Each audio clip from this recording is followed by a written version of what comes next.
आशा है कि अभी तक आपने म्लेच्छराज श्रृंखला के पिछले अनुभागों को देख लिया होगा और उस पर पर्याप्त चिंतन भी कर लिया होगा। यदि आपने ऐसा नहीं किया है तो पहले आप पिछले अनुभागों को देख लें ताकि आगे के विषयों को समझने में आपको सुविधा हो।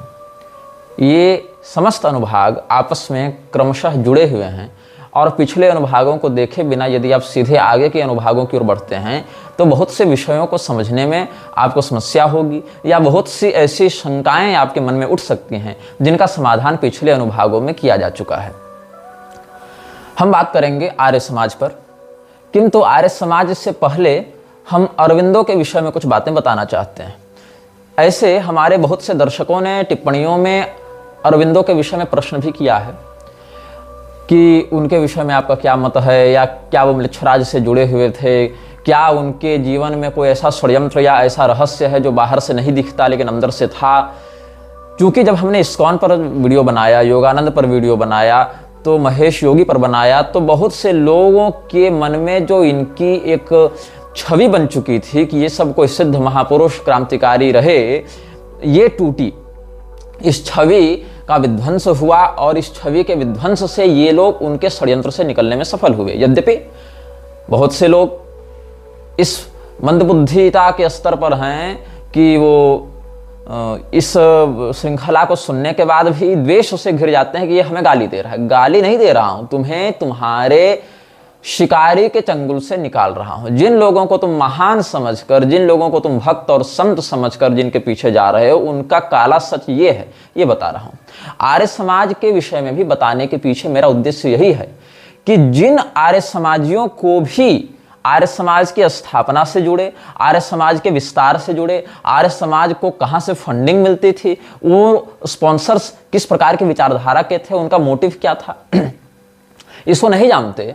और जो आर्य समाजी केवल दयानंद सरस्वती को एक महान क्रांतिकारी किंबा कहें तो महर्षि के समतुल्य समझकर उसके षड्यंत्र में फंसकर मान्य सनातन धर्म की ही सैद्धांतिक विरोध में उतर गए हैं, उनको सतर्क करते हुए उनको वहां से निकालने के लिए उत्प्रेरित करना और जो लोग फंस रहे हैं उनको बचाने के लिए प्रयासरत रहना ही मेरा एकमात्र उद्देश्य है। आर्य समाज के रहस्य को प्रकाशित करने से पूर्व हम आपको अरविंदो की ओर ले जाना चाहेंगे। अब अरविंदो एक ऐसा व्यक्तित्व है भारतीय इतिहास में जो खूंखार नहीं है, जिसने व्यापक रूप से इस्कॉन इत्यादि के समान दीक्षा अभियान नहीं चलाए, जिसने विवेकानंद के समान बाहर जाकर बहुत अधिक भाषण नहीं दिए, जिसने महेश योगी के समान कोई अलग से कल्ट नहीं बनाया जो लोगों को उड़ना सिखावे या सीआई इत्यादि के साथ विश्व शांति पर चर्चा करने का प्रयास करे। अरविंदो इन लोगों की अपेक्षा अधिक गुमनाम व्यक्ति रहा, लेकिन जो उससे जुड़े हुए लोग हैं उसके सर्कल में उसकी बड़ी प्रतिष्ठा है। अरविंदो के संस्थान में एक मातृ मंदिर का या मातृ संस्थान का नाम लिया जाता है। सामान्यतः हिंदुओं को क्या लगता है कि अरविंदो किसी देवी के उपासक थे और वो देवी के समर्पण के लिए या माताओं के सम्मान के लिए कोई मातृ मंदिर या मातृ संस्थान का निर्माण कर रहे थे या इस प्रकार से वो काम कर रहे हैं, जबकि ये सत्य नहीं है। मातृ मंदिर जो अरविंदो की संस्था है, वो मातृ मंदिर में मातृ कौन है? The mother. मदर कौन है वहां पर? मदर कोई जगदम्बिका जगत जननी नहीं है, एक यहूदी महिला, 2 बार की शादीशुदा तलाकशुदा यहूदी महिला को इन्होंने मां बना रखा था और मदर के नाम से उसको संबोधित करते थे और उसी की स्मृति में इन्होंने मातृ संस्थान या मातृ मंदिर खोल रखा है। ये बात है। अब ये यहूदी महिला कौन थी और अरविंदो का क्या संबंध था इससे, इन विषयों पर हम चर्चा करेंगे। तो कुछ लोग ये भी पूछते हैं कि अरविंदो फ्रीमेसन्स था या नहीं था, क्योंकि फ्रीमेसन्स म्लेच्छराज के अभियानों को प्रौढ़ता से आगे बढ़ाने वाली एक प्रधान संस्था है। अच्छा, फ्रीमेसन्स से अरविंदो का जिस प्रकार से विवेकानंद का संबंध सार्वजनिक है, उस प्रकार से अरविंदो का संबंध सार्वजनिक नहीं था, लेकिन फ्रीमेसन्स से अरविंदो जुड़ा हुआ था। घोषित रूप से नहीं, लॉज में नहीं गया था, मतलब उसका एडमिशन नहीं हुआ था फ्रीमेसन्स के रूप में आधिकारिक रूप से, किंतु फ्रीमेसनरीज के साथ उसके निकट संबंध थे और इस बात की पुष्टि स्वयं अरविंदो ने की है जब उससे पूछा गया था। कब पूछा गया था, किसने पूछा था, तारीख बताऊंगा, व्यक्ति का नाम बताऊंगा, सब बताऊंगा। इससे पहले एक बात जान लीजिए कि अरविंदो के मरने के बाद एबी पुरानी ने शिमला में एक भाषण को कोट किया है। कहां पर भाषण दिया गया था, कब दिया गया था? जून महीने 1953 के जून महीने में शिमला में जो फ्रीमेसन्स का लॉज है, फ्रीमेसन्स का हॉल है, वहां पर एक भाषण दिया गया था जिसको ए बी पुरानी ने रिकॉर्ड किया है, और talk on Shri Aurobindo's philosophy ये उसका विषय था।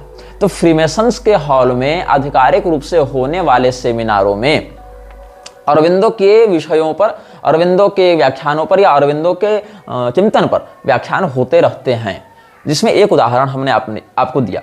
अरविंदो ने खुद से भी एक स्पिन ऑफ संस्था बनाई थी। स्पिन ऑफ किया उसने किसको? फ्रीमेसन्स की ही विचारधारा को।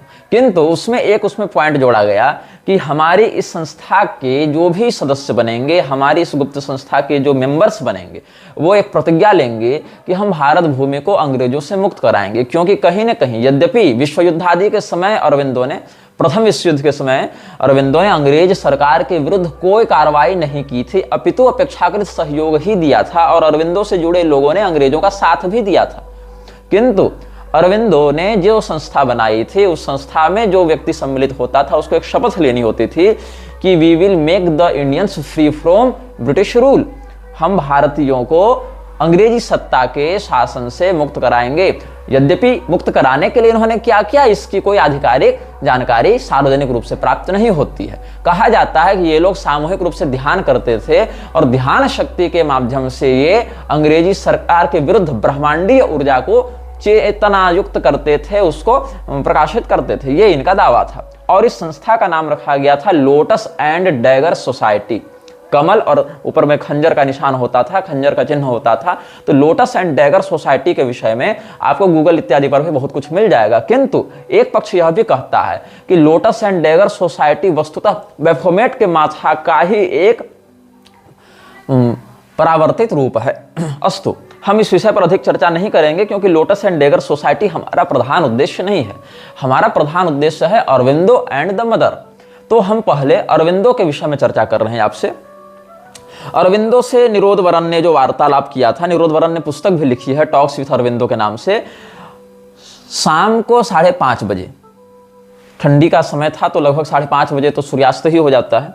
14 दिसंबर 1938 ईस्वी को अरविंदो से वार्तालाप करते हुए शाम को 5:30 बजे निरोधवरन की जो वार्तालाप चल रही थी उसमें बहुत से लोग थे।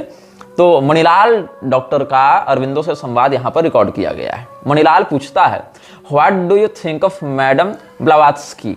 अब ब्लावात्स्की को आप याद रखेंगे, ये ब्लावात्स्की बहुत महत्वपूर्ण पात्र है अरविंदो के लिए भी, दयानंद के लिए भी। इसीलिए मैंने कहा कि आर्य समाज को जानने से पहले आप अरविंदो को जानें, क्योंकि मैं जिन विषयों पर बात करने जा रहा हूं, हमारे पूर्वाचार्यों ने आर्य समाज से जिन विषयों पर शास्त्रार्थ किया है वो विषय क्या थे? मूर्ति पूजा वेद में है कि नहीं, पुराण प्रमाणिक है कि नहीं, वर्णाश्रम व्यवस्था को जन्म से माने या कर्म से माने, इन सभी विषयों पर शास्त्रार्थ होता रहता था।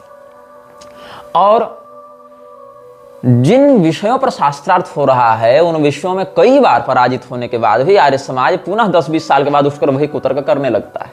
और इन विषयों पर हम आगे अनुभागों में चर्चा करेंगे, इसीलिए अभी यहाँ पर विस्तार नहीं देंगे इसको, क्योंकि फिर उन बिंदुओं पर भी चर्चा करेंगे, उन प्रमाणों पर भी चर्चा करेंगे, और यह भी बताएंगे कि दयानंद सरस्वती के सार्वजनिक चेहरे के पीछे का चेहरा क्या था, और इसको संदर्भित भी करेंगे कि इन बातों का स्रोत क्या है। ये नहीं कि केवल कह दिए। ऐसे इस्कॉन इत्यादि पर भी हमने जो कहा है सारी बातों का प्रमाण हमारे पास है, लेकिन लोग क्या है, शोध नहीं करना चाहते। लोग कहते हैं कि मुझे स्क्रीनशॉट दो। अब स्क्रीनशॉट देने के लिए हमको बैठकर वीडियो एडिट करना पड़ेगा, और वीडियो एडिट करते करते रहने के लिए 1-1 घंटे के वीडियो के लिए मेरे पास उतना समय नहीं है। इसीलिए वीडियो में ही बोलकर हमने सारे नाम बता दिए कि इस पुस्तक में है, या इस तारीख को बोला गया, इस जगह पर बोला गया, इस व्यक्ति के सामने बोला गया, ये सारे रिकॉर्ड हमने दे दिए हैं। और एक योजना पर हम यह भी कार्य कर रहे हैं कि हिंदी भाषा और अंग्रेजी भाषा दोनों में हम इस पूरी म्लेच्छराज श्रृंखला को खंड में प्रकाशित करके पुस्तक का भी प्रारूप प्रदान करें। मतलब जो बातें हम म्लेच्छराज श्रृंखला में बोल रहे हैं उनका पूरा संदर्भ सप्रमाण देते हुए हम एक पुस्तक श्रृंखला भी निकालें जो हिंदी में भी प्रकाशित हो और अंग्रेजी में भी प्रकाशित हो। और ये पुस्तक श्रृंखला जब तक म्लेच्छराज का वीडियो चलेगा तब तक ये प्रकाशित भी चलेगी, लेकिन ये भविष्य की योजना है। अभी उस योजना के लिए ना हमारे पास समय है और ना संसाधन है। अस्तु, लेकिन ये होगा, ऐसा मेरा भाव है। और संबंधित लोग इसमें सहयोग भी कर रहे हैं, ये अच्छी बात है। तो हम यह बता रहे थे कि मैडम ब्लावात्स्की जो है उसका आप नाम याद रखेंगे, ये महिला बहुत महत्वपूर्ण होने वाली है आर्य समाज वाले श्रृंखला में, क्योंकि इस महिला के ही द्वारा जो गतिविधियां की गई वो आर्य समाज के आधारभूत ढांचे में जान डालने का काम करती है। अब जिन विषयों पर हमारे पूर्वाचार्यों ने शास्त्रार्थ किया है उसमें ये सब बातें नहीं थी, क्योंकि हमारे पूर्वाचार्यों के पास उस समय ऐसे संसाधन नहीं थे या ऐसी रुचि नहीं थी या उनका कार्यक्षेत्र ऐसा नहीं था जो इन विषयों पर वो शोध करें या इन विषयों पर ध्यान दें। लेकिन चूंकि हमारा जो संसाधनात्मक सामर्थ्य है और जो अध्ययनात्मक क्षेत्र है वो दोनों से जुड़ा हुआ है, इसीलिए हम शास्त्रीय बातों के साथ साथ इन षड्यंत्र संबंधी बातों पर भी रुचि रखते हैं, शोध करते हैं और उनसे जो बातें निकल कर आती हैं उनको आपके समक्ष प्रस्तुत करते हैं। तो मणिलाल ने पूछा था अरविंदो से, कब पूछा था? 14 दिसंबर 1938 को 5:30 बजे शाम को निरोध वरन ने इसको दर्ज किया है, क्योंकि वहां पर वो प्रत्यक्षदर्शी था। तो मणिलाल ने पूछा, what do you think of madam Blavatsky? तो अरविंदो ने कहा, she was a remarkable women, वो एक बहुत ही महत्वपूर्ण और संभ्रांत महिला रही। तो अरविंदो से सीधा प्रश्न किया मणिलाल ने, वेर यू एवर फ्रीमेसन, क्या आप कभी भी फ्रीमेसन के सदस्य रहे हैं? तो अरविंदो ने मना किया, बोले मैं नहीं रहा हूं, लेकिन मेरा बड़ा भाई रहा है, मेरा बड़ा भाई था। अरविंदो क्या कहता है, my eldest brother was, I gathered that there was nothing in it but it certainly had something when it was first started. Aurobindo ने ऐसा अनुभव किया कि हालांकि अरविंदो आधिकारिक सदस्य नहीं था फ्रीमेसन्स का, लेकिन चूंकि इसका बड़ा भाई था तो फ्रीमेसन्स के समारोह में इसका आना जाना था प्रारंभिक अवस्था में, प्रारंभिक काल में।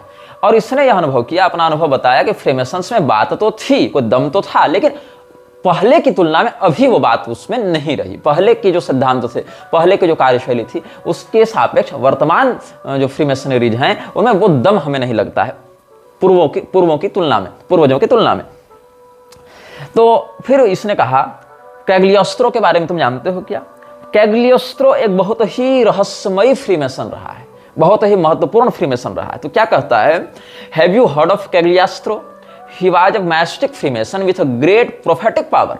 और ये जो फ्रीमेसन का सदस्य था कैग्लियोस्त्रो, और जैसा कि आप जानते हैं कि फ्रीमेसन्स मिलक्षराज के नीचे काम करने वाली प्रधान संस्थाओं में से एक है, जैसे कि स्कल एंड बोन्स है, जैसे कि इल्यूमिनाती है, जैसे कि ऑर्डर ऑफ 9 एंजल्स हैं, वैसे ही फ्रीमेसन्स है। लेकिन फ्रीमेसन्स अपेक्षाकृत अधिक सक्रियता से सार्वजनिक काम करती है। तो फ्रीमेसन में एक व्यक्ति था जिसका नाम था कैग्लियोस्त्रो। और कैग्लियोस्त्रो क्यों प्रसिद्ध था? क्योंकि वो भविष्यवाणी किया करता था। और भविष्यवाणी, हालांकि मैंने आपको पिछले अनुभाग में बताया है कि मृच्छराज के अनुयायी भविष्य की बातों को जानने के लिए या उनके संकेत को प्राप्त करने के लिए किन पिशाचों की आराधना करते हैं। तो आप लोग इसका जो वर्णन है वो मृच्छराज श्रृंखला के ही 12 से लेके 17-18 भाग के मध्य आप देख सकते हैं, 20 भाग तक भी आप जा सकते हैं, आप देख लीजिएगा एक बार उसको। उसमें बहुत से ऐसे पिशाचों का हमने वर्णन किया है। तो ये जो कैग्लियोस्त्रो था वो भविष्यवाणी करने के लिए किसी से कोई पैसा नहीं लेता था और ना इसको पैसे में रुचि थी। क्यों? क्योंकि कहा जाता है कि इसके पास सोना बनाने की कला थी, कीमियागर था ये। जैसे हमारे यहाँ नागार्जुन का नाम लिया जाता है, हमारे यहाँ पारद संहिता का नाम लिया जाता है, रसेंद्र पुराण का नाम लिया जाता है, वैसे ही फ्रीमेसन में ये जो कैग्लियोस्त्रो था ये सोना बना सकता था, ये अल्केमिस्ट भी था। इसीलिए बाहरी जगत के पैसे से इसको मतलब नहीं था।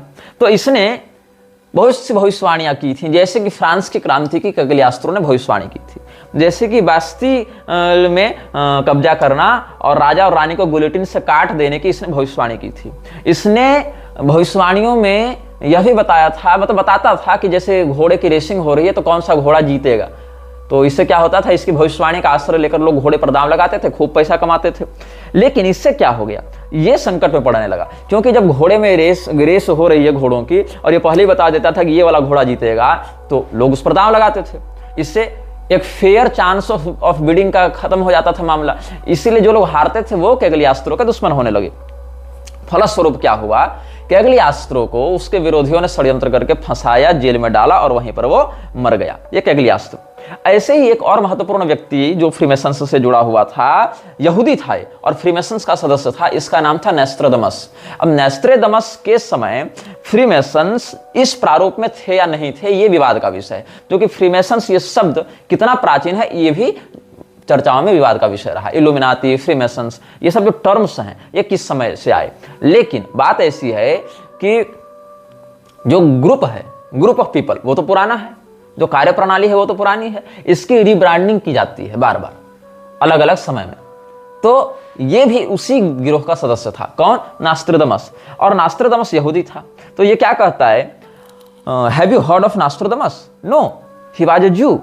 At that time, the Jews had a lot of knowledge. He wrote a book of prophecy in an obscure language and foretold, among other things, the execution of Charles I, Charles प्रथम का दंडित होना, the establishment of the British Empire, अंग्रेजी राज्य की स्थापना, and the lasting of the empire for 330 years, और British empire के बनने के मतलब प्रारंभ होने के 330 साल के बाद उसका अंत होना, ये सब नोस्ट्राडामस ने पहले ही बताया था। तो निरोधवरण ने यहां पूछा है कि then there is a long time before it goes, कि तो हम लोग जो अंग्रेजों के विरुद्ध काम कर रहे हैं, ये 38 में बात हुई है, 1938 में ये वार्तालाप हुआ है। तो निरोधवरण ने पूछा कि भाई अब अगर 330 साल अंग्रेजों का राज्य चलना है तब तो बहुत समय है अभी भारत के अंग्रेजी शासन मुक्त होने में। तो अरविंदो ने कहा नहीं नहीं, ऐसा नहीं है। No, it is to be counted from the beginning of Britain's colonies, that means from James one, in that case it should end now. तब अरविंदो ने कहा था 38 ईस्वी में ही, 1938 में नहीं, अगर हम नोस्ट्राडामस की भविष्यवाणी पर चिंतन करें तो जेम्स प्रथम के समय से ब्रिटिशर्स ने ब्रिटेन ने अपनी कॉलोनी स्थापना करना वैश्विक स्तर पर प्रारंभ किया था। तो वहां से अगर देखें तो अब लगभग वो समय आ गया है कि ब्रिटेन की सत्ता जाने वाली है, नोस्ट्राडामस की भविष्यवाणी के अनुसार। और 38 में ये बात हुई और उसके 8-9 साल के बाद आप देख सकते हैं कि 1947 में अंग्रेजी सत्ता का जो प्रत्यक्ष नियंत्रण है भारतीय शासन व्यवस्था में वो समाप्त हुआ था। हालांकि पूरी तरीके से नहीं हुआ है समाप्त, अंदरूनी व्यवस्था तो वही चल रही है, लेकिन बाहर से एक जो उसका जो फ्रंटियर था, जो प्रत्यक्ष उसका प्रभाव था या जो सामने आकर जो इन्फ्लुएंस कर रहे थे वो लोग शासन को, वो नहीं देखने को मिलता है। तो अरविंदो ने ये 38 में कहा था नोस्ट्राडामस की भविष्यवाणी को डिकोड करके, और ये एग्जीक्यूट होते हुए 47-48 में ये बात हो गई थी। 7 साल उधर, 2 साल इधर, 2 साल भी क्या, 38 तो पूरा खत्म ही हो चुका था, 14 दिसंबर को बात हो रही है। तो ये किसने कहा? अरविंदो ने कहा। तो अरविंदो एक प्रखर मस्तिष्क का व्यक्ति तो था, उसमें कुछ देखने की बात थी कि वो चीज़ों को समझ सकता है, वो चीज़ों को ऑर्गेनाइज कर सकता है, वो सीक्वेंस जोड़ सकता है, सीक्वेंस के आधार पर एक आउटकम पर वो चिंतन कर सकता है। लेकिन समस्या क्या है? अरविंदो वाज डिबेटेडली और with proofs a supporter of Freemason and was circled by the people who work for Freemason. तो फ्रीमेसन के लिए काम करने वाले कौन से लोग प्रत्यक्षतः जुड़े हुए थे अरविंदो से, उनके विषय में हम चर्चा करेंगे। द मदर जिसको ये मातृ सदन की मातृ के रूप में देखते हैं, माता के रूप में देखते हैं, वो एक यहूदी महिला थी। तुर्की और मिस्री इन दोनों रक्तों से उसका जन्म हुआ था। मातृपक्ष पितृपक्ष दोनों देखें तो एक ब्लड लाइन इसकी तुर्की से थी, दूसरी ब्लड लाइन इजिप्ट से थी। तो तुर्की और मिस्री खून से इसका जन्म हुआ था और ये माता पिता दोनों यहूदी थे, तो ये भी यहूदी थी। और इसका जन्म हुआ था 21 फरवरी 1878 ईस्वी को, और ये बहुत लंबा समय जी, मतलब ये मरी है 1973 में, 17 नवंबर 1973 में मरी है। और जन्मी कब थी? 21 फरवरी 1878, मतलब ये लगभग 95 साल जी गई थी। कहाँ जन्म हुआ था इसका? पेरिस में जन्म हुआ था। और पेरिस में जन्म हुआ, उसके बाद बचपन से इसकी रुचि तंत्र मंत्र, वहाँ के जो ऑकल्ट प्रैक्टिशनर्स हैं उनसे हुई, ये पुस्तकों को पढ़ती रहती थी, जानती रहती थी। इसने कहा अपने अनुभवों में कि मुझे एक व्यक्ति दिखता था अपने विजन्स में जो बहुत काला था और भारतीय या एशियाई मूल का लगता था। तो उस व्यक्ति का नाम क्या है? इसने कहा कि मुझे लगा वो कृष्ण है। हालांकि मुझे इस बात पर विश्वास नहीं है, क्योंकि जो लोग अरविंदो के समर्थक हैं या अरविंदो के या कोई भी समर्थक किसी का भी हो, तुम आर्य समाजियों को ले लो, तुम विवेकानंद के अनुयायियों को ले लो, तुम इस्कॉन के अनुयायियों को ले लो, तुम किसी के भी अनुयायियों को ले लो, वो अनुयायी अपनी बुद्धि विवेक खोकर ही वहां जाता है और ऐसा डूबता है उसमें। चाहे बागेश्वर वालों को ले लो, रामभद्राचार्य वालों को ले लो, यहां तक कि शंकराचार्य के भी अनुयायी, वो क्या करता है कि जब वहां पर जाता है तो उसकी बुद्धि जो है वो एक सर्कल में बंधती है और वो उसके विरुद्ध कुछ सुनना नहीं चाहता, पसंद नहीं करना चाहता, समझना ही नहीं चाहता। अगर कोई ऐसी बात उसको सुनने में मिल रही है जो तथ्यात्मक भी हो, जो वास्तविक भी हो, और मैं इसमें अपने समर्थकों को भी कहूंगा, क्योंकि मैंने यह अनुभव किया है कई बार, मेरे समर्थक स्वयं बिना किसी तैयारी के मेरे विरोधियों से भिड़ते रहते हैं और मुझे कहते हैं कि वो ऐसा कर, आप उत्तर दीजिए। अरे भैया, तुम भिड़ने क्यों गए थे? अगर मैंने कोई बात कही तो मैं कह सकता हूं, भिड़ो वहीं पर जहां तुम्हारे पास तैयारी हो। इसलिए मैं अपने अनुयायियों को सदैव ये कहता हूं कि तुम मेरे अंधभक्त मत बनो। कहीं पर भी अनावश्यक समर्थन या विरोध करने की आवश्यकता नहीं है। तुम पहले चीजों को देखो तो, समझो तो, अपनी बुद्धि तो बढ़ाओ, आखिर संसार को देखो तो क्या चल क्या रहा है, किस आधार पर कौन सी बात कही जा रही है, उस आधार के पीछे का उद्देश्य क्या है, प्रमाण क्या है, स्रोत क्या है, उसका परिणाम क्या है। तो क्या होता है कि कोई भी अनुयायी किसी का बनता है या समर्थक बनता है तो कहीं ना कहीं उसके व्यक्तित्व की छाया में आ जाता है। उसके व्यक्तित्व की छाया में जब आता है तो अपना व्यक्तित्व उसका घुलने लगता है, समाप्त होने लगता है। जैसे एक बड़े वृक्ष की छाया में एक छोटा सा पौधा रख दे तो उस छोटे पौधे की छाया दिखती ही नहीं है, क्योंकि बड़े वृक्ष की छाया के नीचे है। छोटे पौधे की छाया तो बाहर धूप में दिखेगी ना। तो बड़े, जिसको आप बड़ा मानते हैं, विद्वान मानते हैं, उसकी छाया में आपकी छाया समाप्त हो जाती है। फिर आप वैसा ही सोचते हैं जैसा वो सोच रहा है, वही करते हैं जो वो कर रहा है।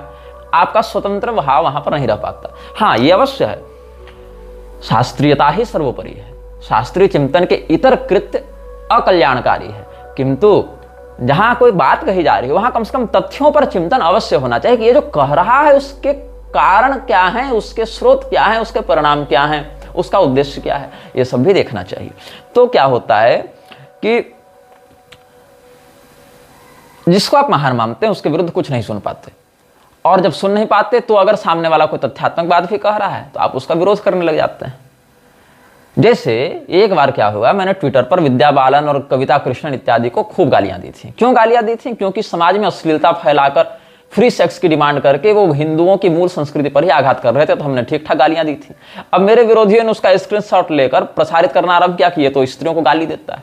मैंने कहा मैं दोबारा गाली दूंगा, लेकिन क्या हुआ, क्यों गाली दूंगा? क्योंकि वो लोग कह रहे हैं कि उन्मुक्त सेक्स की व्यवस्था समाज में होनी चाहिए, हर व्यक्ति किसी भी स्त्री पुरुष को आपस में आकर्षण हो जाए तो रमण करें, उसमें कोई दिक्कत नहीं होनी चाहिए। तो मैं तो गाली दूंगा ही, और ये हर सभ्य व्यक्ति को इसका विरोध करना चाहिए, इसका प्रतिकार करना चाहिए। तो मेरे बहुत से समर्थकों ने कहा कि ये स्क्रीनशॉट फर्जी है, ऐसा नहीं है, वैसा नहीं। देखो, अगर कोई स्क्रीनशॉट वास्तविक है तो मैं उसको स्वीकार करता हूं कि वास्तविक है, चाहे वो आईडी चालू हो या बंद हो चुकी हो। लेकिन अगर कोई वास्तविक नहीं है तो मैं कहता हूं वास्तविक नहीं है। इसीलिए मैंने कभी भी इस प्रकार का असत्य भाषण नहीं किया कि अगर कोई असली स्क्रीनशॉट भी दिखा रहा है जहां मैंने गाली दी भी हो तो मैं नकार दूं, ऐसा मैं नहीं करता। लेकिन मेरे समर्थकों ने क्या कहा? कुछ नहीं, कि नहीं ये स्क्रीनशॉट फर्जी है। फिर मैंने समझाया नहीं, स्क्रीनशॉट असली, और पूरा प्रकरण ये है, इस कारण से हमने इस व्यक्ति को इस प्रसंग में ऐसा कहा। तो ये सब बातें होनी चाहिए, तथ्य पर चिंतन होना चाहिए। अस्तु, मैं बात कर रहा था मदर की। कौन सी मदर? जो मातृ सदन की आराध्या बन गई हैं, और जो एक यहूदी महिला थी जिनका जन्म हुआ था पेरिस में, और बचपन से ये बातें विजन में इनको आती थी, ऐसा इन्होंने दावा किया था। एक काले रंग का भारतीय मूल का व्यक्ति दिखता था जिसको एक कृष्ण भगवान मानने लगी थी। इन्होंने कहा मुझे विजन में जो दिखता था वो कृष्ण थे, ऐसा, क्योंकि आकर्षक दिखता था, काले रंग का था, भारतीय जैसा लगता था, तो वो कृष्ण हो सकते हैं। यद्यपि मुझे इस बात से सहमति नहीं है।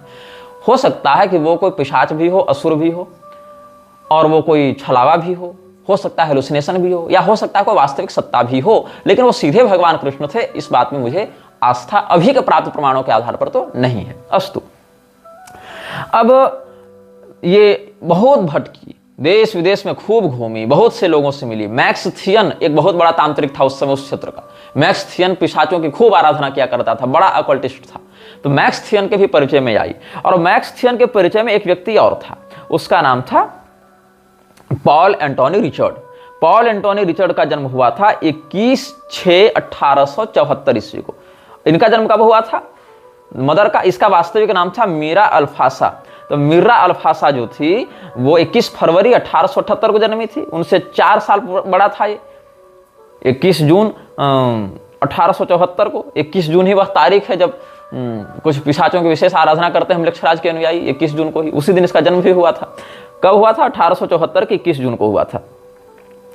तो उस समय मैक्स थियन के पास ये तांत्रिक विद्या सीखने जाया करता था। मैक्स थियन क्या था? पश्चिमामनाय तंत्र का एक विशेषज्ञ था, आसुरी उपासक था। और उसी मैक्स थियन के पास तंत्र विद्या सीखने के लिए कौन जाती थी? मीरा अल्फासा। अब मैक्स थियन ने इन दोनों का परिचय कराया था। उस समय पॉल एंटनी रिचर्ड भी शादीशुदा था और ये जो मीरा अल्फासा थी वो भी शादीशुदा थी। इसकी शादी अक्टूबर 13 1897 ईस्वी में ही हो चुकी थी हेनरी मॉरिसेट से। फ्रांकिश हेनरी मॉरिसेट जो कि एक चित्रकार हुआ करता था, उससे मीरा अल्फासा का विवाह हो चुका था 13 अक्टूबर 1897 ईस्वी को। अच्छा, ये पॉल एंटोनी रिचर्ड भी शादीशुदा था। किनसे इसकी शादी हुई थी? एम्स्टर्डम की लेडी थी विल्हेमाइन वैन ऑस्टविन। तो विल्हेमाइन वैन ऑस्टविन से इसकी शादी हो चुकी थी। एम्स्टर्डम की लेडी थी ये। किसकी शादी हुई थी? पॉल एंटनी रिचर्ड की। और इधर मीरा अल्फासा की शादी हुई थी 13 अक्टूबर 1897 को। एक चित्रकार था, प्रसिद्ध चित्रकार था, पेंटर था, फ्रांकिश हेनरी मॉरिसेट, उससे हो चुकी थी। अब ये दोनों शादीशुदा लोग, इधर से पॉल रिचर्ड, उधर से मीरा अल्फासा, पहुंचते कहां हैं? मैक्स थियन के पास तंत्र विद्या सीखने के लिए।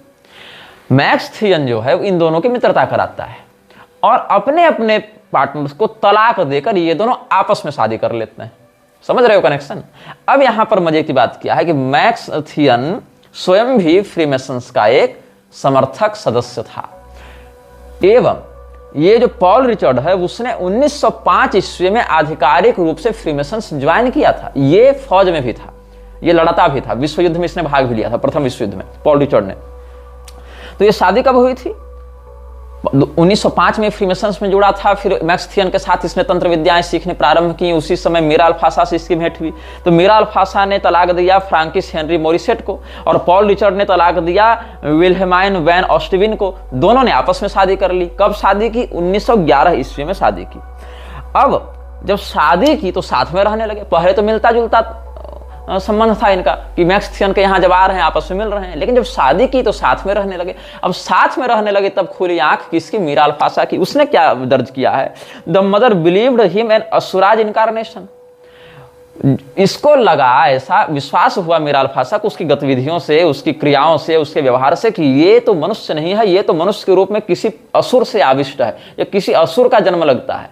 और वो असुर किसका है? असुर ऑफ लाई, कोई झूठ का शैतान होगा, झूठ का पिशाच होगा। तो वो इसी का स्वरूप है। He liked him to convert him. He liked to convert him, but afterward decided that it is impossible. पैशाचिक शक्तियों के प्रभाव से मुक्त कराने के लिए मीरा अल्फासा ने प्रयास किया, ऐसा उसका दावा था, लेकिन असफल रही। A man with a high intellect, he insisted on acknowledgement him as avatar by mother. Her denials were accompanied by violent scenes. और जब इन दोनों के बीच में अवतार इत्यादि का विवाद हुआ कि मैं इसका अवतार हूँ, उसका हूँ, बोले नहीं तुम असुर हो, ये हो, तो खूब मारपीट हुई, खूब झगड़ा झंझट हुआ। और पॉल रिचर्ड ही वो व्यक्ति था जिसने मीरा अल्फासा को, द मदर को मिलवाया किससे? अरविंदो से। कब मिलवाया था? 1914 ईस्वी में। 11 में शादी हुई, दोबारा दूसरी शादी हुई दोनों की आपस में। फिर पॉल रिचर्ड ने अरविंदो से मिलवाया इसको। अरविंदो से मिलने के बाद इसने पॉल रिचर्ड को दे दिया तलाक, मतलब सेकेंड मैरिज भी इसने तलाक देकर खत्म कर दी। विश्व युद्ध पहला छिड़ गया था तो पॉल रिचर्ड चूंकि फौज का आदमी था, उसको लड़ने जाना पड़ा। तब तक ये भी इधर उधर भटकी बहुत। 1920 ईस्वी में इसने फिर से ज्वाइन किया अरविंदो को, और अरविंदो के टीचिंग्स को ये और पॉल रिचर्ड मिलकर प्रकाशित भी किया करते थे। और अल्फासा फिर अरविंदो के साथ उसके घर में रहने लगी। अब अरविंदो ने अल्फासा को एक दर्जा दे दिया कि ये मेरी आध्यात्मिक पार्टनर है, मतलब ये शिव शक्ति का संबंध है, हम शिव हैं, ये हमारी शक्ति है।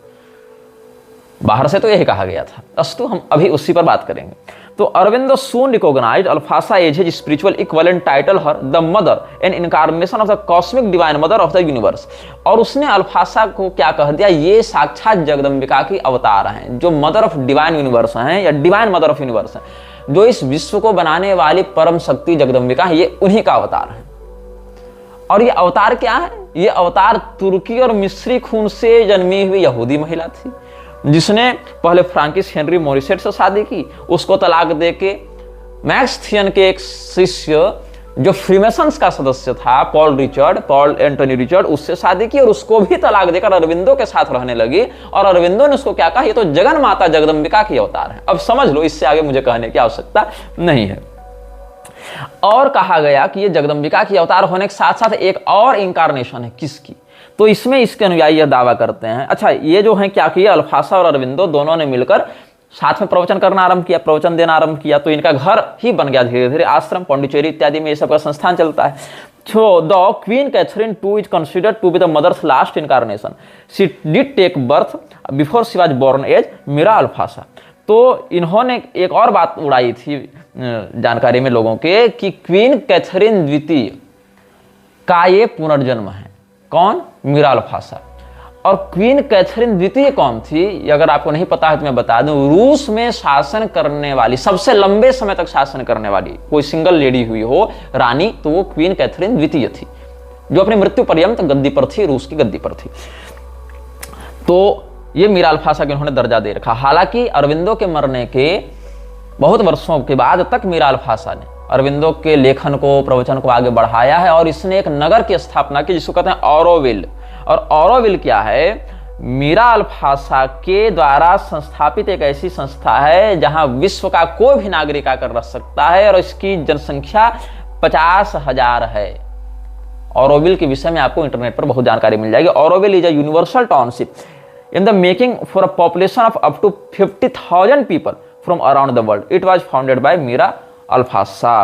तो ये हमने आपको अरविंदो के विषय में बताया कि कैसे अरविंदो ने एक मिस्री और तुर्की खून से उत्पन्न यहूदी महिला को, जो 2 बार की तलाकशुदा थी, उसको जगदम्बिका का अवतार बता रखा था। और कैसे फ्रीमेसन्स में उसकी बातें चर्चित भी होती थी, कैसे अरविंदो का बड़ा भाई फ्रीमेसन्स था और कैसे फ्रीमेसनरी लोगों से घिरा हुआ था।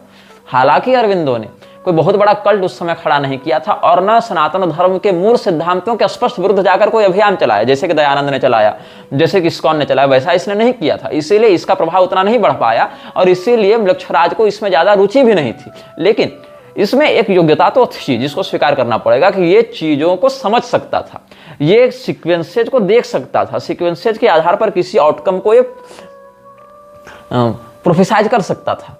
तो इस मामले में इसमें एक काबिलियत तो थी, ये गुणवत्ता तो थी, किंतु सनातन धर्म के उत्थान में शास्त्रीय मर्यादा की सीमा में हम नहीं मानते कि अरविंदो ने कोई सिग्निफिकेंट काम किया था, कोई महत्वपूर्ण काम किया था, क्योंकि अंततः कम ही सही, थोड़ा ही सही, लेकिन पक्ष इसका भी वही था जो म्लेच्छराज या फ्रीमेसन्स का है। अब यहां पर यह बात अवश्य है कि अंग्रेजों के विरुद्ध इसने लोगों को जागृत करने के लिए प्रयास किया था। तो क्या होता है कि आपस में युद्ध होना, संघर्ष होना, एक दूसरे का भिड़ते रहना, यह म्लेच्छराज की शक्ति को अंततः बढ़ाता ही है। इसीलिए म्लेच्छराज जो है वो कलह को उत्पन्न करवाता है, कलह को रुकवाता नहीं है। कलिष्ठ कलह प्रिय। और जब बाहर बाहर कलह न हो पाए तो आंतरिक अनुयायियों में भी कलह उत्पन्न करा देता है। कुछ लोगों ने पूछा था कि फ्री में जब इस्कॉन, रामकृष्ण मिशन, ये सब फ्री इसके ही, म्लेच्छराज के ही उद्देश्य को पूरा कर रहे हैं, तो आपस में क्यों नहीं बनती? आपस में इसलिए नहीं बनती क्योंकि कलिष्ठ कलह प्रिय, एक दूसरे के काम को ये लोग पूरा पूरा तो तोड़ नहीं रहे, बस वर्बल वार ही तो कर रहे हैं। लेकिन दोनों का जो मूल उद्देश्य है म्लेच्छराज का बल बढ़ाना, वो कलह से बढ़ रहा है, और दूसरा उद्देश्य सनातन धर्म की हानि करना, वो भी कर ही रहे हैं, सैद्धांतिक हानि तो कर ही रहे हैं, चारित्रिक हानि तो कर ही रहे हैं। इसीलिए इनका जो द्वंद्व है, ये द्वंद्व जो है वो म्लेच्छराज के अंततः बल को बढ़ाने वाला द्वंद्व है, जिससे मूल उद्देश्य उनका क्या है, सनातन धर्म की हानि, वो पूरा हो ही रहा है मूल उद्देश्य उनका। तो हमने आपको बताया अरविंदो के विषय में, जो हमारे पास अभी आवश्यक लगा बताना वो हमने आपको बताया। और अरविंदो के सिद्धांतों पर चर्चा हुई भी थी शिमला के फ्रीमेसन्स हॉल में 1953 ईस्वी के जून महीने में। जो एबी पुरानी के डॉक्यूमेंट्स आप पढ़ेंगे वहां इसको आप प्राप्त कर सकते हैं। अब ये जो आर्य समाज की बात है, जिसमें मैडम ब्लावत्स्की का नाम आया था, ब्लावत्स्की ने आर्य समाज को फंडिंग देने में, प्रमोट करने में बहुत बड़ा योगदान निभाया है। अपितु कहें तो दयानंद सरस्वती तो बस आर्य समाज के प्रवर्तक के रूप में एक चेहरा है, ताकि हिंदुओं को उधर आकर्षित किया जा सके। वस्तुतः दयानंद सरस्वती एक ब्रांड एम्बेसडर बस रहा, वो एक विज्ञापन करता रहा, उसको एक फ्रंटियर में चेहरा बनाकर खड़ा किया गया था। वास्तविक कंट्रोल तो आर्य समाज में भी फ्रीमेसन्स का ही था। कैसे था इसको सप्रमाण बताएंगे, ससंदर्भित बताएंगे, लेकिन उससे पहले आपका ध्यान इस अनुभाग में एक दूसरी घटना की ओर ले जाना चाहते हैं जो कि आप नहीं जानते। कोल्हापुर में साहू घाटगे का शासन था और कोल्हापुर का यह शासक अपने ब्राह्मण द्वेष के लिए प्रसिद्ध था। अभी जब आप फूले, पेरियार, अंबेडकर, सावित्रीबाई, ज्योतिबा, नारायण गुरु ये सब की बात कहते हैं, सनातन धर्म को विकृत करने में इन लोगों का कितना बड़ा हाथ है, इन लोगों का ये बौद्धिक स्पॉन्सर रहा। जो कोल्हापुरी गद्दी थी घाट की शाहू की। और अंग्रेजों के साथ मिलकर इसने ब्राह्मणों के विरुद्ध और ब्राह्मणों के द्वारा जो मर्यादित चल रहा था सनातन धर्म, उसके विरुद्ध अभियान छेड़ा है। और ये आर्य समाज का बहुत बड़ा फाउंडर रहा है, स्पॉन्सर रहा है, फंडर रहा है, फंड रेजर रहा है। कौन? कोल्हापुर का राजा। तो इसका एक उद्देश्य था कि हम ब्राह्मणों को समाप्त कर डालें, बल्कि नरसंहार कर डालें ब्राह्मणों का, तो ज्यादा अच्छा रहेगा। तो क्या हुआ था, 18 जनवरी 1918 को शाहू ने रॉबर्टसन को जो चिट्ठी लिखी थी, ये चिट्ठी छपी भी है, ये चिट्ठी का जो सार है उसको एक पुस्तक है जिसको द आर्य समाज कुलकर्णी वैतंस, ये जो है इसका अनुभाग, ये शाहू छत्रपति और रॉयल रिवॉल्यूशनरी धनंजय कीर ने लिखी थी। धनंजय कीर की ये पुस्तक है। धनंजय होना चाहिए लेकिन धनंजय ही उसका वर्तनी वो लिखता था। तो 300 और 301 ये दोनों पृष्ठ आप पढ़ेंगे, शाहू छत्रपति और रॉयल रिवॉल्यूशनरी, उसमें जो सेक्टर है द आर्य समाज कुलकर्णी वतंस, उसमें आप पढ़ेंगे। तो उसमें क्या कहते हैं, on January 18, 1918 Shahu wrote to Robertson that his brother had helped him in the imperial work of collecting money for the war loan fund and in recruiting, and so he should be given more permanent status by putting him above Vishalgarh and Bawda. Shahu was happy that by educating non-Brahmins he could take them up in his administrative services, and the Brahmins had lost their hold on the state machinery. The non-Brahmin leaders were not asserting themselves in society. In order to break down the Brahmin supremacy, he said, he had also encouraged the Christian missionaries and their work. Revealing his mind to Robertson, Shahu further said that he had taken a vital decision. For a similar purpose, now I am taking up the Satya Sodhak Samaj and the Arya Samaj. I myself am an Arya Samajist at heart and an admirer of its principles, though I never said so openly. Shahu ने जो पत्र लिखा था किसको? Robertson को, जिसका हम संदर्भ दे चुके हैं आपको, उस पुस्तक में आप इसको प्राप्त कर सकते हैं। क्या कहता है, क्योंकि ब्रिटेन को युद्ध लड़ना होता था और 18 में ये पत्र लिखा गया, 1918 में प्रथम विश्व युद्ध के खर्चों को भरने के लिए टैक्स कलेक्ट किया जा रहा था कि टैक्स कौन देगा? भारतीय ही तो देंगे, जहां कॉलोनी है वो कॉलोनी की जनता देगी। तो क्या लिखता है, जो हिंदी अनुवाद है इसका, उनके भाई ने, मतलब शाहू के भाई ने उन्हें युद्ध ऋण कोष के लिए धन इकट्ठा करने और भर्ती करने में ब्रिटिश इंपीरियल के काम में मदद की थी, और इसके लिए उन्हें विशालगढ़ और बावड़ा में कोई उच्च व अस्थायी दर्जा दिया जाना चाहिए। शाहू इस बात से खुश थे कि गैर ब्राह्मणों को शिक्षित करके वह उन्हें अपनी प्रशासनिक सेवाओं में ले सकते थे, ताकि ये ब्राह्मणों की जगह ले सकें और इस तरह कोल्हापुर के प्रशासन को पूरी तरीके से ब्राह्मणों से मुक्त कर सकें, ताकि ब्रिटिश सरकार की हिंदू विरोधी योजनाओं को लागू करने में कोई विरोध न हो सके। गैर ब्राह्मण नेता समाज में अपना जोर लगा रहे थे। उन्होंने कहा, किसने? शाहू ने रॉबर्टसन को कहा। कब कहा? 18 जनवरी 1918 को जो पत्र लिखा उसमें कहा। ब्राह्मण वर्चस्व को तोड़ने के लिए उन्होंने ईसाई मिशनरियों और उनके काम को भी प्रोत्साहित किया और सहयोग किया। और रॉबर्टसन को अपने मन का सीक्रेट बताते हुए इसी चिट्ठी में शाहू ने लिखा है, मैंने एक महत्वपूर्ण निर्णय लिया है। क्या? इसी तरह के उद्देश्य के लिए अब मैं सत्य शोधक समाज और आर्य समाज को बढ़ावा दे रहा हूं। सत्य शोधक समाज के विषय में आप जान सकते हैं, ये ईसाई मिशनरियों का एक स्पिन ऑफ संस्थान था, जो आजकल जय भीम का बाप बना हुआ है। मतलब जय भीम ये सब जो हैं, अम्बेडकर और ये सब जितने हैं, सब इसी सत्य शोधक समाज से आगे निकले हुए हैं। ये लोग अंदर से क्रिश्चियन हैं और बाहर से स्वयं को दलित और ये सब दबा कुचला, ब्राह्मणों के द्वारा शोषित है, ये सब दिखाते हैं और विक्टिम कार्ड खेलते हुए पूरे देश को खोखला करने के लिए लगे हुए हैं। तो इसने क्या लिखा था शाहू ने कि इसी तरीके के उद्देश्य के लिए अब मैं सत्य शोधक समाज और आर्य समाज को बढ़ावा दे रहा हूं। ये उद्देश्य क्या है? इसी तरह का उद्देश्य, मतलब उद्देश्य क्या है? जिन ब्राह्मणों की वजह से 1857 हुआ था विद्रोह अंग्रेजों के विरुद्ध, जो प्रथम स्वातंत्र समर युद्ध जिसको कहा जाता है, उन ब्राह्मणों का अस्तित्व समाज से समाप्त करने के लिए मैं स्वयं आर्य समाजी हो गया हूं। आर्य समाजी कोल्हापुर में जाकर वही कार्य कर रहे थे जो मिशनरी लोग कर रहे थे, ईसाई मिशनरी कर रहे थे, सत्य शोधक समाज वाले कर रहे थे।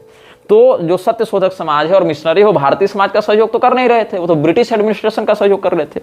और सत्य शोधक समाज वाले भी ब्रिटिश मिशनरी और आर्य समाज दोनों के साथ मिलकर काम कर रहे थे। ईसाई मिशनरियों का सहयोग लेकर, आर्य समाजियों का सहयोग लेकर सत्य शोधक समाज वाले ने कोल्हापुर के राजा के सहयोग से सनातन धर्म के विरुद्ध काम करना आरंभ किया था, ताकि 1857 जैसा विद्रोह पुनः न हो सके। ये हमने आपको संदर्भ दिया। और ये कैसा था, कोल्हापुरी जो शाहू घाट के था वो कैसा था, तो इसका भी आपको संदर्भ देता हूं, पढ़कर सुनाता हूं, फिर हिंदी अनुवाद बताऊंगा क्या हुआ। Provincial politics and Indian nationalism का 104 पृष्ठ आप देखेंगे। उसमें क्या है, समर्थ पत्रिका में 8 अगस्त 1906 में ये बात छपी थी, और मॉडर्न एशियन स्टडीज में भी छपा है, वॉल्यूम 7 देखेंगे, अप्रैल 1973 का संस्करण नंबर 2, उसमें देखेंगे। द महाराजा ऑफ कोल्हापुर, ये वाला विषय देखेंगे तो the poor helpless women of Kolhapur petitioned Lady Minto alleging that 4 Brahmin ladies had been forcibly seduced by the Maharaja and that the political agent had refused to act in the matter. Broadsheets were distributed maintaining no beautiful woman is immune from the violence of Maharaja, and the Brahmins being the special objects of hatred, no Brahmin woman can hope to escape this shameful fate. The political agent, commenting on the petition and on the broadsheets, wrote, I am sure as it is possible to be that His Highness leads a clean life. I believe he has a mistress up to last year, but she died. He has never been a promiscuous fornicator. The agent blamed everything on the troublesome Brahmins. ये कहाँ छपा है? Political agent to government, Bombay, 5 अगस्त 1906 को छपा था। ये सब आप पढ़ सकते हैं। और इसका अर्थ क्या है? कोल्हापुर के महाराज, जो कोल्हापुरी साहू घाट के था, उसके खिलाफ गरीब और लाचार महिलाओं ने लेडी मिंटो से शिकायत की थी। अब लेडी मिंटो क्या थे? उस समय अंग्रेजी शासिका रही यहाँ पर, तो उसमें से एक प्रधान रही। तो क्या कहा उस शिकायत में कि जो कोल्हापुरी साहू घाट के जो राजा है, उसने 4 ब्राह्मण महिलाओं के साथ शारीरिक शोषण किया है। तो इसकी शिकायत किससे की गई थी? पॉलिटिकल एजेंट से की थी। अब पॉलिटिकल एजेंट क्या था? ब्रिटिश सरकार के द्वारा हर राज्य में एक रिप्रेजेंटेटिव नियुक्त किया जाता था, एक प्रतिनिधि नियुक्त किया जाता था, जिसके अनुसार उस राज्य की व्यवस्था को चलाया जाता था। 1948 में, जब 47 के बाद देश आजाद हुआ कहा जाता, 48 में ऐसा नहीं है कि सब कुछ उसी समय से प्रारंभ हो गया और ब्राह्मणों के विरुद्ध सारा षड्यंत्र प्रारंभ हो गया। ये बहुत पहले से चल रहा है और देश विरोधी सत्ताओं के साथ ही मिलकर ये सब कार्य कर रहे थे। तो क्या हुआ, कोल्हापुरी साहू इतना ब्राह्मणों से घृणा करता था कि उसने 4 ब्राह्मण महिलाओं का बलात्कार किया था। और उस समय जब पॉलिटिकल एजेंट, जो ब्रिटिश रिप्रेजेंटेटिव था, उससे शिकायत की गई, तो ब्रिटिश रिप्रेजेंटेटिव ने क्या किया था, क्या कहा कि कोल्हापुर के महाराज एक सादा और साफ सुथरा जीवन जीते हैं, और उनके हिसाब से पिछले वर्ष तक महाराज की पत्नी भी जीवित थी, इसीलिए गलती किसकी है? सारा इल्जाम ब्राह्मण महिलाओं का ही है। अगर उनके साथ कुछ ऐसा हुआ तो गलती उनकी ही होगी, क्योंकि ब्राह्मणों ने बहुत शोषण किए हैं, इसीलिए अगर ब्राह्मणों के साथ भी ऐसा बलात्कार हो रहा है तो कोई दिक्कत की बात नहीं है। मतलब पहले इन्होंने शोषण और अत्याचार की एक फर्जी कहानी गढ़ी, और उस फर्जी कहानी के आधार पर फिर इन लोगों ने क्या किया? ब्राह्मणों की महिलाओं का शोषण और बलात्कार करना आरंभ किया। अब जो स्लेवरी और दास प्रथा और शोषण इत्यादि की बात है, उस विषय को एक्सपोज करते हुए कैसे मिशनरी ही शोषण करती थी, लेकिन इल्जाम भारतीयों पर और उसमें ब्राह्मणों पर डाला जाता था। इस विषय में अगर आपने हमारा वो वीडियो नहीं देखा है तो शूद्रों और दास प्रथा के ऊपर हमने लिखित रूप में भी अपनी पुस्तक उत्तरकांड प्रसंग एवं संन्यासाधिकार विमर्श में लिखा भी है, और साथ साथ अपने मेन चैनल स्वामी निग्रहाचार्य इत्यादि के नाम से जो है उसमें भी हमने वीडियो अपलोड किया है। फेसबुक, यूट्यूब पर भी वो वीडियो उपलब्ध है। दास प्रथा का रहस्य स्वामी निग्रहाचार्य के द्वारा बोला गया, उसमें आप देख सकते हैं उसको। और मृक्षराज श्रृंखला में भी आगे और सप्रमाण हम बताएंगे कि क्या क्या गलत आरोप, अप्रामाणिक आरोप ब्राह्मणों पर लगाए जाते रहे थे, इस पर भी हम चर्चा करेंगे। तो पॉलिटिकल एजेंट ने तो बात सुनने से मना कर दिया था, तब लेडी मिंटो से इन लोगों ने, ब्राह्मणियों ने शिकायत की थी। तो इससे स्पष्ट है कि ये किस प्रकार की मानसिकता का व्यक्ति था, और इसने रॉबर्टसन को लिखी चिट्ठी में स्वीकार किया था कि हम आर्य समाज को यहां स्पॉन्सर कर रहे हैं ताकि ब्राह्मणों के वर्चस्व को तोड़ा जा सके और क्रिश्चियन मिशनरीज का जो काम है उसको बढ़ाया जा सके, उसको एक्सपेंड किया जा सके। अच्छा, इतना ही नहीं, मिराज की ईसाई मिशनरियों के साथ उसके संबंध भी ये थे, और ये भी आप देखें 307वें पृष्ठ में छत्रपति साहू और रॉयल रिवॉल्यूशनरी पुस्तक में आप देखें तो क्या कहते हैं? Shahu return to Kolhapur on February 10, 1918 as a ruler. The influence of his catholicity, Catholic church से जुड़ा था ना, as a ruler the influence of his catholicity spread to all sections of society. His connections with the missionary authorities of Miraj were well known. He was called by the Miraj mission students to address them. Sahu gladly accepted their invitation and wrote to Jadhav that he felt really proud that they should consider him one of them. I should never forget. He said, "This honor done to me and I value it most." जब मिराज की missionary authority जिसको बुलाती थी तो बहुत प्रसन्नता से जाता था। यही स्वभाव आपको भारत के आज के प्रधानमंत्रियों को भी देखने में मिलेगा। तो ये मिशनरियों में जाता था और कैथोलिक इन्फ्लुएंस अपना दिखाता था, और इसी ने रॉबर्टसन को कहा था कि मैं आर्य समाज को पूरा प्रमोट कर रहा हूं यहाँ पर, ताकि ब्राह्मणों की सत्ता को तोड़ा जा सके और क्रिश्चियन मिशनरीज को आगे बढ़ाया जा सके, ये भी इसने कहा था। और the non-Brahmin leaders were not asserting themselves in society in order to break the Brahminic supremacy. He said he had also encouraged the Christian missionaries and their work for a similar purpose now. दोनों purpose same है, ब्राह्मणों का विध्वंस और Christians को उठाना। उसके लिए मैं क्या कर रहा हूं? I am taking up the Satya Shodhak Samaj and the Arya समाज।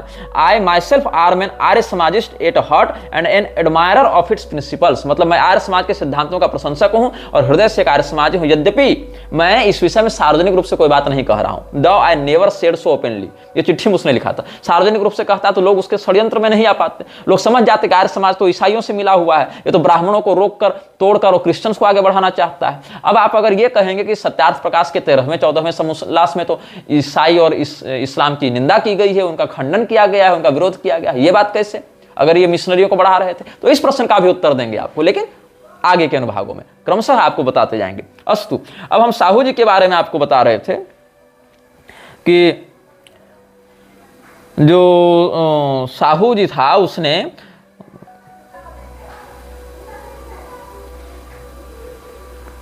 लॉर्ड हैरिस के साथ भेंट मुलाकात की थी। लॉर्ड हैरिस एंड आबा साहब घाटगे had planned for Sahu a trip to London, but he avoided undertaking the journey at that stage. He was now to visit London on the occasion of the coronation of King Emperor Edward VII, and Ferris was ready to accompany him. Sahu Chhatrapati felt honored at the invitation to attend the coronation of the King Emperor.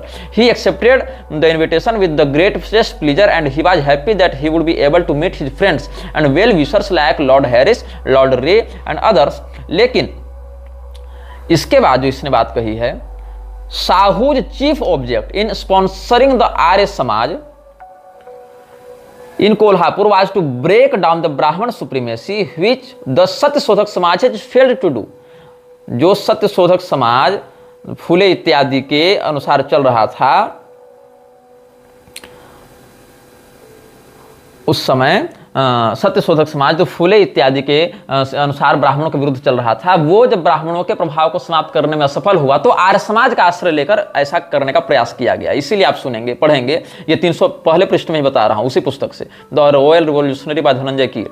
साहूज chief objective in sponsoring the Arya Samaj in Kolhapur was to break down the Brahmin supremacy which the Satya Shodhak Samaj had failed to do. He wanted the Arya Samaj to help the Satya Shodhak समाज। और इतना ही नहीं, सत्य शोधक समाज से जो इतना जुड़ा हुआ है वो साहू क्या कर रहा था, साहू घाट के थियोसॉफिकल सोसाइटी से भी संबंध स्थापित करने का प्रयास कर रहा था। अब थियोसॉफिकल सोसाइटी और मैडम ब्लावात्स्की के विषय पर हम आपको आगे बताएंगे। In his Akbarian real Shahu had already tried to establish contact with the Theosophical Society. और क्या हुआ, आर्य समाज ऐसा नहीं है कि अंग्रेजों के विरुद्ध था, बाहर से जो अंग्रेजों के खिलाफ लड़ते थे ऐसे लोगों को आर्य समाज अपने पास जोड़ने मिलाने का प्रयास करते रहता था ताकि लोगों में क्रांतिकारी छवि बनाई जा सके। लेकिन आप 330 पृष्ठ पढ़ेंगे इसी पुस्तक का तो क्या कहते हैं, इन those days the Arya Samaj was a religious and social institution and the government helped it. Government ने आर्य समाज को आगे बढ़ाने में सहयोग किया, क्योंकि गवर्नमेंट, ब्रिटिश गवर्नमेंट का वफादार कौन था? कोल्हापुर का साहू। कोल्हापुर का साहू क्यों वफादार था? क्योंकि जब ब्रिटिश वाले लोग, ब्रिटेन वाले लोग यहाँ गुरुकुलों को नष्ट कर रहे थे, मैक्स मुलर, मैकॉले इत्यादि के माध्यम से हिंदुओं को नीचा दिखा रहे थे। हालांकि दयानंद सरस्वती ने इन लोगों के विरुद्ध भी लिखा है, लेकिन उसके पीछे क्या कारण है सब बताऊंगा आगे। आप जो जो दयानंद सरस्वती का तर्क प्रस्तुत करेंगे सबका उत्तर मिलेगा। तो ब्रिटेन वाले ईसाइयत को बढ़ाना चाहते थे और साहू घाट के ब्राह्मणों को मारना चाहता था। ईसाइयत का बढ़ना तभी संभव था जब ब्राह्मण मरेंगे, ब्राह्मण समाप्त होंगे, और इसको चाहिए था साहू को ब्रिटेन का सपोर्ट। ब्रिटेन को चाहिए था लोकल राजा जो ब्राह्मणों से द्रोह भी करे, ब्राह्मणों को मारे और ईसाइयत का प्रमोशन करे। तो ये दोनों आपस में मिल गए और गवर्नमेंट ने आर्य समाज को हेल्प किया और साहू ने आर्य समाज को पैसा दिया आर्य समाज को किससे मिलाया? जो वामपंथी सत्यशोधक समाज है उससे मिलाया, और ब्राह्मणों को लताड़ा और सनातन धर्म के मान्य शास्त्रों को मिलावटी, प्रक्षेप, नकली और अप्रामाणिक बोलना आरंभ किया। तो क्या हुआ, इन दोज डेज, और आर्य समाज ने गवर्नमेंट के काम में हस्तक्षेप सीधे सीधे नहीं किया है आधिकारिक रूप से, इसीलिए in those days the Arya Samaj was religious and social institution and the government helped it because the Arya Samajist cooperated with the government and did not dabble in politics. ये बात भी है। तो हमने आपको कुछ प्रमाण दिए हैं कि कैसे अरविंदो का संबंध, कैसे साहू घाटके का संबंध इन सभी तत्वों से रहा है। आगे के अनुभागों में हम आपको विशेष करके आर्य समाज के विषय में बताएंगे। यह वीडियो जल्द ही हटा दिया जा सकता है। कृपया थर्ड पार्टी एप्स का उपयोग करके डाउनलोड करें। आप इस वीडियो को अपने चैनल पर फिर से अपलोड भी कर सकते हैं।